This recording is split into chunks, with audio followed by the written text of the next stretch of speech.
Over the past year, we have participated in 4 SNK modules, and I have really benefited from these fulfilling and enriching sessions. SNK has taught me how to think out of the box and how to actively use my creative juices by coming up with ideas that benefits everyone. SNK is all about learning new skills and innovative ways to be creative in life. There are no limits to what we learn in SNK. When I think about SNK, I think about holistic learning and integration of life skills within our curriculum. SNK is an opportunity to learn several skills that are applicable in real life. Examples of these are learning to differentiate between fake and real news. This skill ensures that we will not fall prey to the dangers of the internet. We also learn about the basics of coding in F1. This year, we will be applying those skills to construct robots.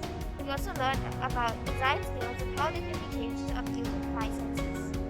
When I think about SNK, I think about being able to learn things which I can apply in life. During SNK, not only can we learn many new things such as coding, we could also do many fun projects like designing a book cover. I am very glad that it is a lesson in our career, as I enjoy it very much. SNK allows me to put my thinking cap on.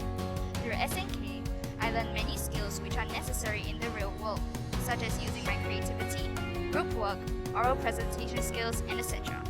SNK provides a conducive environment for students to think of solutions to address a problem, albeit small or big, as there's no right or wrong answers and everyone is able to contribute to discussions.